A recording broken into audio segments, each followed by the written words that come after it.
more efficient than one about 8–10 years ago. Any appliance you buy, more efficient. One of those video monitor screens, more efficient. We've seen this before, okay? Used to be you'd buy a 5-megapixel camera.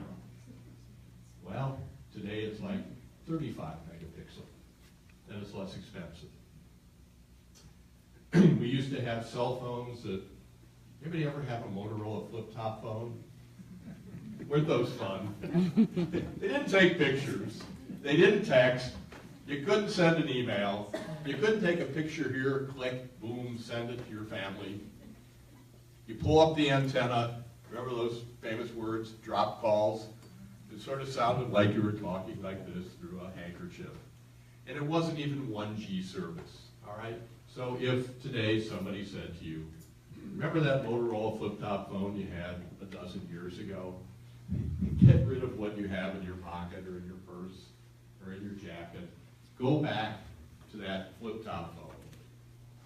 You'd say, are you kidding? And if you asked anybody under the age of 30 to do that, they would tell you, get lost or something worse. The fact of the matter is we've seen a rapid acceleration in telecommunications technology, and it's happened fast. Today, more than 96% of people in America have smartphones. About 30% of people still have landlines, okay? Lots of people have landlines for different reasons, but it used to be 100%, and people might have 2 lines or 3 lines. No, over time now, people are landlines going down, smartphones going up, and they keep getting better. The technology keeps improving. Laptop computers, smartphones, digital cameras. We've all seen what happens, and what's happening in the electricity market is there's an inflection point, okay? We've hit the point where everything you're buying is more energy efficient, which means in your homes, you're saving money. It means that businesses are saving money, and you're getting what you need the lights to go on, but you're not using as much electricity. That's good. You're saving money, you're avoiding pollution, you're being more efficient, you're avoiding waste. But what it also means is if you're a company that's making your money selling power, whether it's from a coal plant, a nuclear plant, a wind turbine, a natural gas plant, there's less of a market to sell into. And if you're building a transmission line into Wisconsin to bring power from somewhere, and it'd be a mix. It'd be a mix of, some mix of coal plants, wind farms, gas plants, nuclear plants. Because it's what's called an open access line, okay? So you have a line that nobody can say. And ATC seemed to sort of imply this at one point, that it would be a wind-only line, and they backed off that, okay? Because it can't be legally. It's an open access line. It wouldn't go into service until 2023 or 2024, 6–7 years from now. And it's hard to figure exactly what the power mix is going to be. There are more wind farms going up. This is a good thing. We're pro-wind. There's going to be a natural gas plant going up in Wisconsin, in Minnesota. The legislature just approved it. The governor signed it into law. There are a number of nuclear plants that are looking to get their licenses extended in Minnesota. There are 3 nuclear plants in Illinois that just got huge subsidies to keep running. There's some natural gas plants going up. There's some really highly polluting lignite coal plants in North Dakota, where the people who own them want to keep them running. So there's a mix of power in the region, and whoever has a plant or a wind farm, a gas plant, a coal plant, a nuclear plant, can bid on what's called an open access transmission line to send their power on it to Wisconsin. The difficulty, of course, is that if demand is flat and declining, and there's already excess capacity in Wisconsin, which is what the chairwoman of the Public Service Commission, Ellen Novak, said a few weeks ago. then you're sending in more power at a time where there's already a surplus. It's sort of the equivalent of the old line about sending coal to Newcastle. So here you have an incredibly special place that's worth protecting. And there's not a need for more power to keep the lights on. And even if there were a little bit of a need, there are lots of ways in terms of developing distributed resources. Solar panels that are becoming much more cost-effective and coming into the market, the same way we've seen technological advances with cell phones and digital cameras and laptop computers. And more energy efficiency, everything just keeps getting more efficient. And for anybody who says, oh no, things have gotten as efficient as they'll ever get, you know, all right, I had a 1G cell phone, then a 2G, then a 3G, I have a 4G, apparently 5G is coming out next. Everything is going to keep getting more efficient because that's how companies continue the pace of innovation, make a better product, and they sell it to people. So really a three-parter here. This is a special place that's worth protecting. You should only build a really expensive, huge power line if it's absolutely needed to keep the lights on. It's not, and if there are some power needs, they're cleaner, more local ways to generate jobs, income, economic growth here to do it. And that's what the Driftless Area Land Conservancy has been saying to the Rural Utility Service, which is doing an environmental impact statement. That's what we've said publicly in a memo that we've written. I think a number of you have seen it. I know Betsy and Boyd have seen it. We sent it to some legislators and others. And that's what we've been saying publicly when we've been meeting with policymakers. So what can and should you do? First of all, get informed, learn the facts. I'm going to stop talking. I'm going to start answering questions you have, okay? It's important you have the facts, you know what they are. If you're not sure about something, ask. And if I can tell you, I will. Or my colleague Rachel Graman, in purple back there, Rachel will help you find the information. Whether it's Betsy or Chuck or Boyd or Rob or somebody else, let's get people the facts that they need. Secondly, talk to your legislators. And when I say legislators, I don't just mean the state representative or the state senator. I also mean the county board members, the village board members, the township board members, the two congressmen, Congressman Kine, Congressman Pocan, the two senators, Senator Baldwin, Senator Johnson.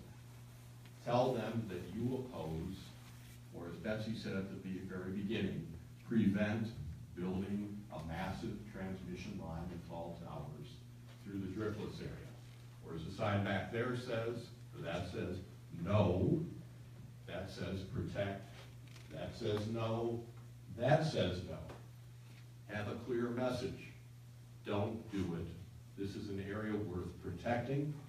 It's not needed, and there are better ways of making sure we have the power we need that grow jobs and the economy in Southwest Wisconsin. All right, we're here to work with you. Thank you, Betsy and Chuck, for inviting me to join you all, and fire away. You know, yes, sir.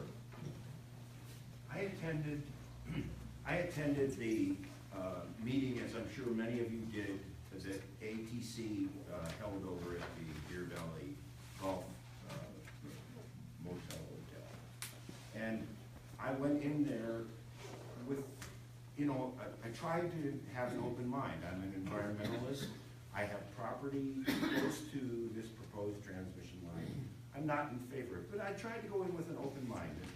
I said to them, no, I really don't think that this is necessary. I've never seen any convincing factual evidence to assure me that this is vital to our electrical grid and supply. I said, it seems like it's mostly a high-power transmission line to go inner city, but not to serve in the majority the electrical needs of this area. I also said something else that I tried emphatically to say to 5 or 10 people in there. And you know, if you went, you knew that said, the state of Wisconsin has spent millions of our tax dollars developing the tourism in this area. Tourism is a major source of revenue to Wisconsin. It's one of the two, agriculture and tourism. And why would we make this corridor, through which almost everybody would travel in their tourism pursuit, to look like something south of Belvedere, Illinois? Right. It doesn't make any sense. And we are destroying the environmentally aesthetic beauty of this area with this tower. There are lots of reasons, as were pointed out here previously. But solely on the basis of how much money we have spent to create a tourism economy and a healthy image of this as a family farm rich area, that if anybody has an idea how we can persuade the powers that be to speak to the beauty of this area based upon our investment of not only our tax dollars, but the state's, other tax dollars, to make this a tourism-rich area, I would like to know. Make a quick comment to you, but then I know a lot of people have questions. I don't think it's a matter of saying you oppose it for one reason. Different people, different organizations, folks who live in different places can oppose it for different reasons, okay? The Driftless Area Land Conservancy is a conservation organization. It's not a tourist group per se. It cares about tourism. It cares about the scenic beauty. It cares about the state parks that bring people to the area. But it's the Driftless Area Land Conservancy, not the Dodgeville Tourist Group, okay?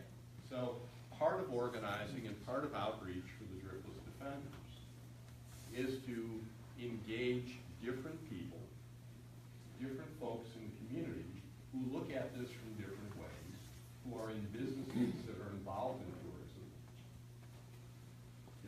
who are involved in different parts of the community, whether it's agriculture, or tourist businesses, or hotels, or bed and breakfast, and with different voices who are looking at this from a little bit different lens, communicating to the policymakers, okay? It doesn't have to be, and it shouldn't be one size fits all.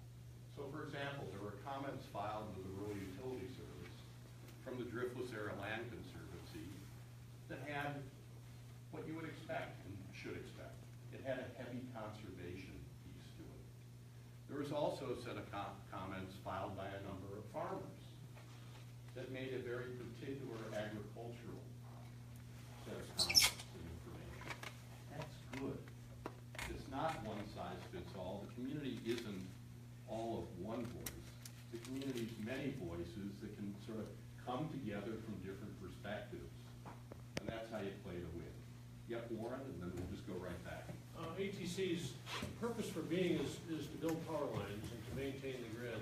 And Yep. I'm wondering how you can effectively channel that mission to realize that there are better outlets for their work than doing these high transmission things. I mean, how do you, they want to do this is what they do, and how do you say, well, here's a better alternative that is more cost effective, more efficient, and better for the 21st century?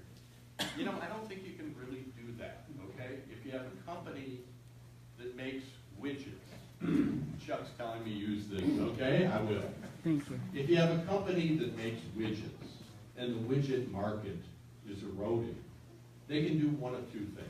They can either keep making widgets for a smaller market and sort of see that they don't have a long-term future, but maybe they have a short, midterm future. Or they can say, you know what, widgets are going down, but gidgets are going up. Let's reinvest and change our business. That's a business decision by ATC, okay? I don't presume to make their decision of how they ought to do business and how they ought to balance what they can do today that might be profitable versus what they might be able to do 5 years, 10 years, 15, 20 years from now, okay? But their business, it's the American Transmission Company. They make money, as one of the videos pointed out. Their estimate several years ago, and I suspect it may have gone up actually, is that this line would cost about $500 million to build, and they get a rate of return of 10.2% per year, plus recovery of the investment, okay? That's their proposal, that's their business model. They're building transmission. 10.2% is a pretty good return today. I'd take it on my money market account, and so would all of us, all right? They might decide, for the reasons you're suggesting, that the world is moving away from long, high voltage lines in the future. They need to look into a different business. That's their decision. You know, I wouldn't preclude them from doing that, but I don't think it's either my job for the Driftless Area Land Conservancy, frankly, or your jobs to come in and re-engineer ATC and tell them how they should do business. Stay focused on this is what they're proposing to do, and this is why you oppose it. And if they were to come to the community and say, there's something different we'd like to do. We've been thinking about it. It used to be the American Transmission Company, but we've actually set up an affiliate that's the ATC Solar Company, and we'd like to work with the community to build solar. You ought to talk with them about it. But that's a business decision they need to make. I don't know what it will be. It's their business. Part of the challenge of this case would be to provide an exit route for them that they might be able to gracefully take, rather than otherwise, you know, it'll go like that. And they have more money than we do.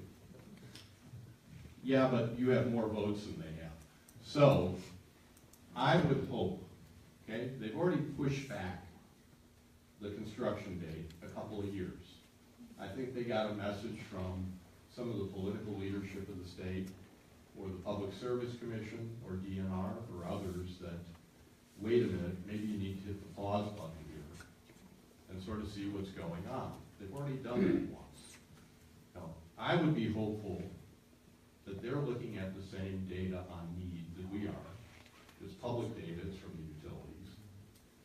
That they would see the next year or so, as they're seeing more and more people say to policymakers, we oppose this, it's not a good idea, that they would hit the pause button, and I really do agree with you. It would be a great event if, at some future meeting here, whether it's in the Legion Hall in Barneveld, or where were we, Betsy? Dodgeville, the American Legion Hall. A very hot summer night. Rob, you were there too, others were there. I think it would be great if they stood up with everybody here and said, you know what?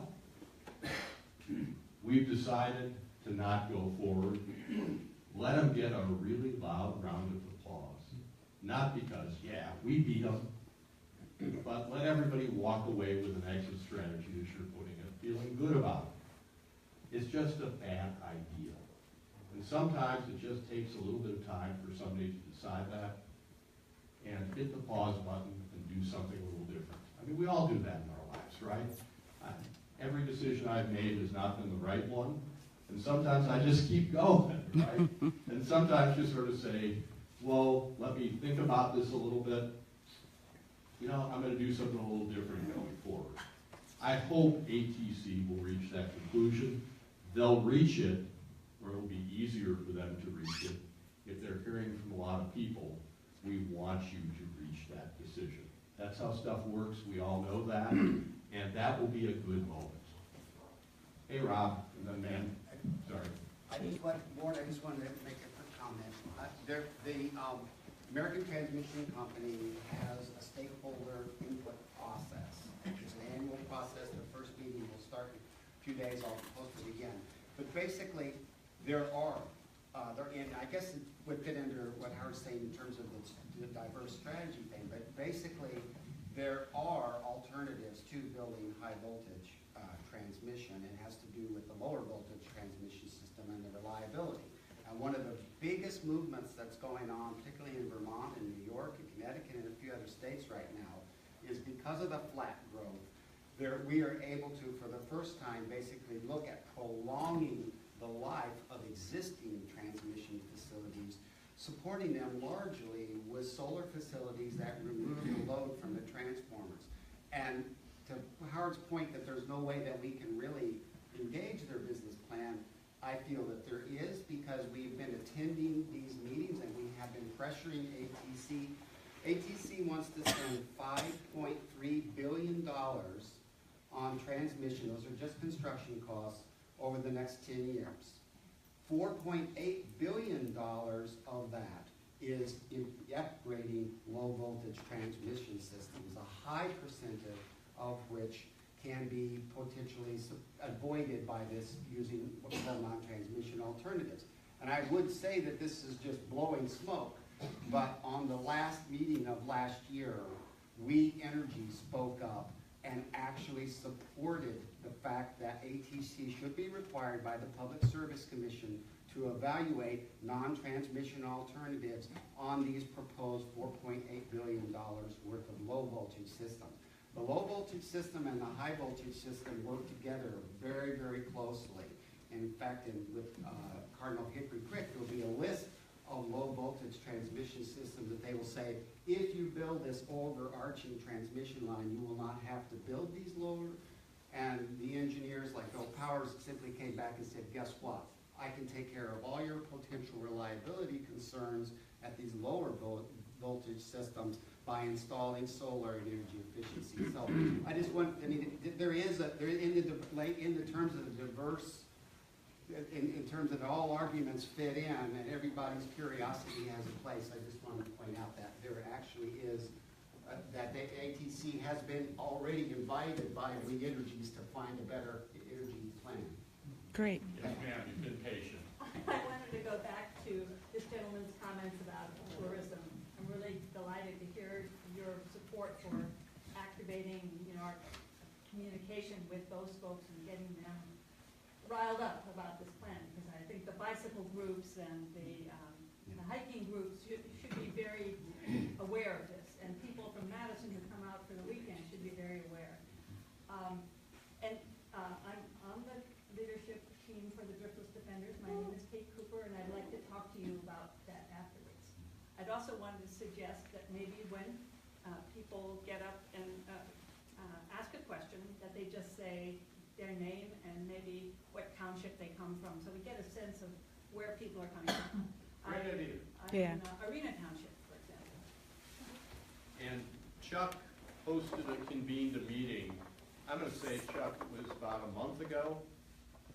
The Military Ridge Bike Trail group was there. People from the Governor Dodge State Park, keep it fixed up and enjoy it a lot, were there. A lot of the folks you're talking about were there as well. Flo was there and so forth. Yes, ma'am, and then we'll come over here, okay? I promise you. Yes, and back. My name is Kate. I live right on the border between Brigham and Arena Township.